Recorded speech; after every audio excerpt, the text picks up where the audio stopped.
jurídicos y constitucionales, y para eso hemos invitado a un constitucionalista, el doctor Luciano López, a quien doy la bienvenida a RPP. Muy buenas noches, doctor López. Buenas noches, Fernando. Gracias por la invitación. Bueno, como usted sabe, el tema del cambio de la Constitución es un reclamo, es una idea política, algunos dicen una especie de mantra budista que se invoca para solucionar los problemas. Lo que hemos visto en otros países es que ha servido más bien para perpetuar en el poder a quienes proponen este cambio, sobre todo cuando se lleva a cabo a través de una asamblea constituyente que algunos creen que es un instrumento eficaz para disolver el Congreso y reemplazarlo de facto por una asamblea diferente a la elección que le ha dado mandato al Congreso desde el 28 de julio. ¿Cómo percibe usted, en primer lugar, qué recaudos, qué candados, que es la expresión que usted ha usado, se pueden usar para evitar arbitrariedades legales por parte de un poder ejecutivo, cualquiera que él sea?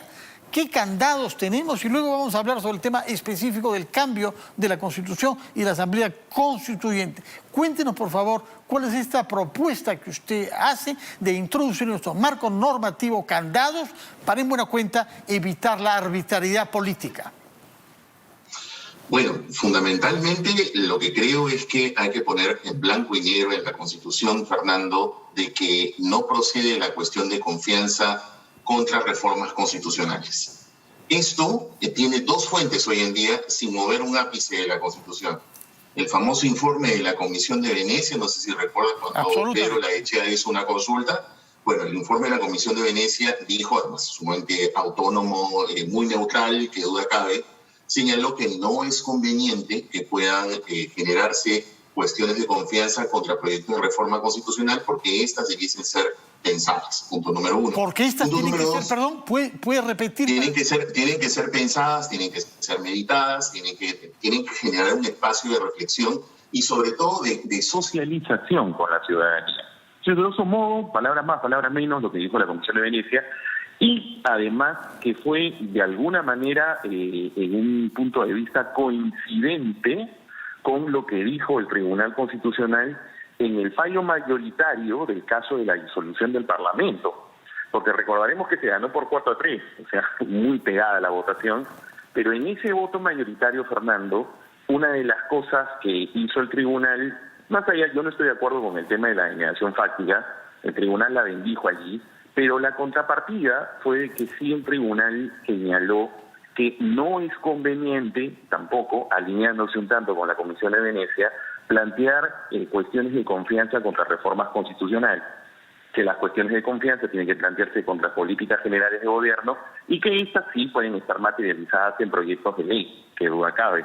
Pero otra cosa es un proyecto de ley de reforma, porque en esas circunstancias, más o menos lo mismo que dijo la Comisión de Venecia, se estaría colocando una presión indebida sobre el Parlamento respecto de un tema que, como mencioné hace un momento, requiere de un mayor debate, de una mayor reflexión y de una socialización de la propuesta con la ciudadanía.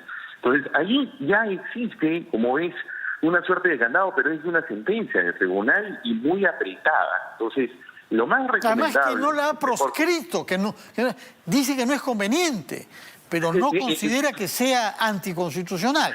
Sí, bueno, o sea, dice que no es conveniente y como que de ahí deriva, pero mira, la mejor estamos en el Perú, tomemos cosas claras, ¿no? Y por eso es que en una propuesta que comenté contigo hace una semana, creo que en la Constitución debiese estar mejor claramente establecido que no procede contra proyectos de reforma constitucional. Punto número uno. Punto número dos, creo que en ese escenario es fundamental el Tribunal Constitucional. Creo que el Tribunal Constitucional, lo hemos comentado en otras oportunidades, en tu programa, en algunos otros espacios, siempre hemos dicho, la Constitución del 93 estableció un modelo pernicioso en el que colocó todas las llaves de la selección y de la elección de magistrados en las manos del Parlamento.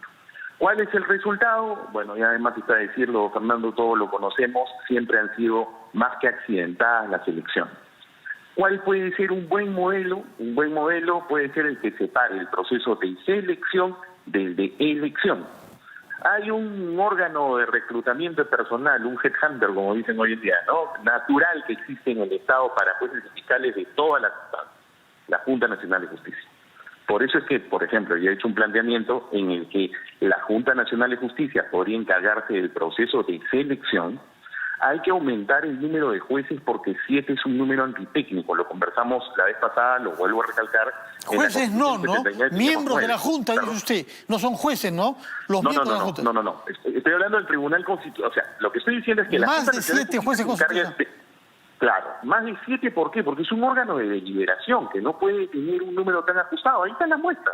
Hemos tenido 2 casos históricos, como muestras un botón, ¿no?, de que en el caso de la vacancia bastaron 4 para que digan sustracción de la materia y se perdió un caso histórico tremendo en el que se pudo haber echado muchísimas luces sobre una figura también perniciosa como es la vacancia por incapacidad moral. Bueno, y en el caso de la disolución que estamos conversando es eso, ¿no? Entonces hay que hacer unos ajustes ahí a manera de candado. De acuerdo. Hemos comprendido. Yo recuerdo que la vez pasada nos dijo que usted quería que sean 9 como las musas y no 7 como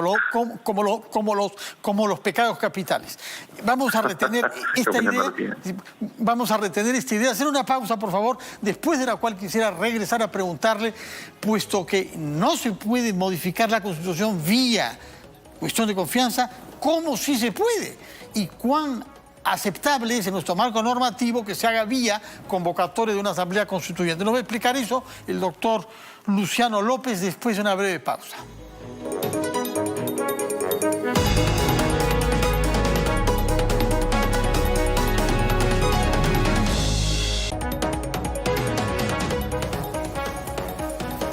Son las 7:35, estamos conversando con el doctor Luciano López, constitucionalista, que nos ha dicho 3 cosas. Primero, que no se debe pretender hacer una reforma constitucional vía cuestión de confianza que el Ejecutivo presenta al Parlamento. Número 2, que se debe pasar el Tribunal Constitucional de tener 7 miembros a 9 para favorecer la deliberación. Y en tercer lugar, que es lo más audaz, separar el proceso de selección de los candidatos, que podría ser hecho por la Junta Nacional de Justicia, separar ese proceso de la selección de la elección, que seguiría siendo hecho por el Congreso de la República. Ahora vamos a el margen que hay para cambiar la Constitución, sea parcialmente o, como algunos pretenden, totalmente. Bueno, hay 2 vías, Fernando. La vía más natural, y abro aquí un pequeño paréntesis muy rápido, ya en el año 2013 el Tribunal Constitucional ha hablado sobre lo que ahorita voy a comentar. Una posibilidad es, se presenta un proyecto de ley de reforma constitucional, por ejemplo, si el contenido de esa ley puede ser el de una convocatoria de asamblea constituyente, se presenta y el proyecto, ¿quiénes lo pueden presentar? De acuerdo con el 206 de la Constitución, es el presidente de la República, cualquier congresista o el 0.3% de firmas ciudadanas, que más o menos son como 67.000 firmas. Y entonces ingresa al Parlamento. Si el Parlamento lo aprueba, el Parlamento entonces puede usar la fórmula general, que es la que usamos en diciembre del 2018, que se aprueba, se manda al presidente, el presidente no lo observa y simplemente convoca referéndum. La otra posibilidad es la que todos conocemos, que se omite el referéndum, aunque el Tribunal Constitucional ya dijo en esa sentencia en el año 2003 que siempre es mejor convocarlo a través del referéndum porque estás hablando de una materia muy delicada como sería una asamblea constituyente. Ese es vía 1. La otra vía, y sobre esto voy a citar también al profesor Francisco Eguiguren, él tiene un artículo en el año 2018, yo tengo un libro del año 2019, comprenderá que creo que ninguno de los dos avisoró un escenario como el de hoy, y creo que nuestra opinión estuvo en otro contexto, pero tenemos una opinión muy similar. Pensamos que como la Constitución del 93 habló tanto de los mecanismos de democracia directa y sí los consagró, uno de esos mecanismos de democracia directa es el de compilar firmas, que es el 10% del último padrón electoral titánico, Fernando, porque son 2.5 millones de firmas, para que se consulte con una materia normativa a la población si quiere llamar a una asamblea constituyente. En el trayecto, Fernando, y ahí doy el dato, ya en el año 2003 hubo un ciudadano, Luis Chunga Chávez, que fue y compró un kit a la OMPE La OMPE se lo vendió, estaba de director de la OMPE, jefe de la OMPE, el querido Fernando Tuesta. Luego Fernando le anuló la venta, él apeló ante el jurado, y el Jurado Nacional de Elecciones dijo justamente que esa vía es totalmente posible. Y dijo, no, OMPE no ha debido anularle, porque es posible, de acuerdo con la Constitución, que un ciudadano compre un kit para poder convocar una asamblea constituyente siempre y cuando recaude esas firmas. Claro, nunca recaudaron firmas porque en realidad es titánico. ¿Y cuál era el objetivo de ese kit electoral? Convocar a un referéndum de consulta popular, de iniciativas populares. Este ciudadano es el que prohibió, no el Ejecutivo y no el Congreso. Si 10% de los electores inscritos en el padrón firman, se puede proceder a una convocatoria electoral, a un referéndum. Ya. Correcto. En ese fallo del año 2003, Fernando, del Jurado Nacional de Elecciones, el jurado dijo incluso cómo es el procedimiento. Dijo que si se consiguen el 10% de las firmas son presentadas al jurado, el jurado a través de las manda al RNI para que las valide, y están validadas, el jurado convoca el referéndum para consultar a la población dependiendo de cuál es el texto de la materia normativa. Por ejemplo, en el caso de Chunga Chávez, era muy simple, decía convocar a una asamblea constituyente para que la gente vote si está de acuerdo o no en hacer eso. Claro, ese texto, por ejemplo, de ese caso concreto, no te daba las reglas de cuál era el perfil, cómo iba a ser. Claro, pero al menos sirve como un antecedente. Hay otro segundo antecedente, que es el año 2012, fallo también del Jurado Nacional de Elecciones, caso Trinidad. También existe el mismo antecedente y pese a las diferencias de tiempo, el Jurado Nacional de Elecciones otra vez hizo la distinción entre iniciativa legislativa de reforma, que es proyecto de ley, ese es el 0.3, y otra cosa es, dijo el jurado, lo que es comprar tu kit para hacer la tarea titánica de tratar de lograr convocar a un referéndum. O sea que las vías existen, y esto que estoy diciendo, pese a que entiendo que hay varios colegas que opinan lo contrario, eso es normal también en el mundo del derecho. Sin embargo, aparte que el profesor Irigoyen lo ha dicho, yo también lo he comentado en el 2019, hay estos dos antecedentes del Jurado Nacional de Elecciones que dicen que esa vía es perfectamente posible. Los argumentos que sus colegas, que usted ha tenido la amabilidad de mencionar, sin dar nombres, no hace falta, ¿son cuáles? Sí, claro. Básicamente hacen una interpretación literal del artículo 206, en el que, porque como el artículo 206 empieza igual que en la Constitución del 79, artículo 306 de esa Constitución, empieza diciendo, toda reforma constitucional debe ser aprobada por el Congreso. Entonces dicen, como dice toda reforma debe ser por el Congreso, entonces toda la reforma pasa por ahí. Sí, pues, pero es que hay un pequeño gran detalle. Una de las, como se dice en la jerga periodística, una de las pepas que tenía la Constitución del 93 cuando se hizo en el CCD de ese año, fue justamente los mecanismos de democracia directa. Eso fue lo que más se vendió en esa época. Y se consignaron en el artículo 31, y uno de ellos, son 4 mecanismos de democracia directa: el derecho de referéndum, el derecho de iniciativa legislativa, la rendición de cuentas y la revocatoria de autoridades. Y como acabo de mencionar, para que se pueda validar el argumento que estoy diciendo, hay 2 antecedentes del Jurado Nacional de Elecciones. Año 2003, caso Chunga Chávez. Año 2012, caso Trinidad. Doctor López, usted ha hecho referencia con mucha elegancia a los artículos escritos por usted y por su colega Eguiguren, el 18 y el 19, diciendo que por entonces nadie podía imaginar el escenario en el que estamos ahora. ¿Por qué no nos describe cuál es el escenario en que estamos ahora?